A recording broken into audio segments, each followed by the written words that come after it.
Hey everyone, so in this video, I'm going to teach you how to rename a channel on Slack. So this is going to be particularly useful for individuals who have already named their channels but have decided to actually name it something different. So make sure to stick around just because this video is going to be short, sweet, and to the point. And so let's go ahead and get started. So here we're currently on our Slack channel, and on the left hand side here we have our channels. Now what we're going to do is that we're going to actually highlight the channel in which we want to rename.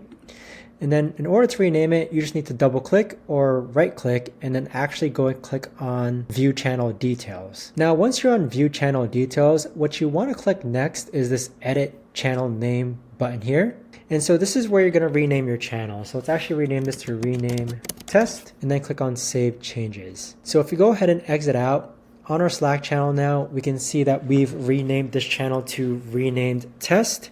And so this is the best and easiest way I found to actually go ahead and rename a channel. If you know of a better or easier way to actually do this, let me know in the comments down below. I would love to know. Thanks so much for watching, everyone, and I'll see you guys all in the next video. Take care.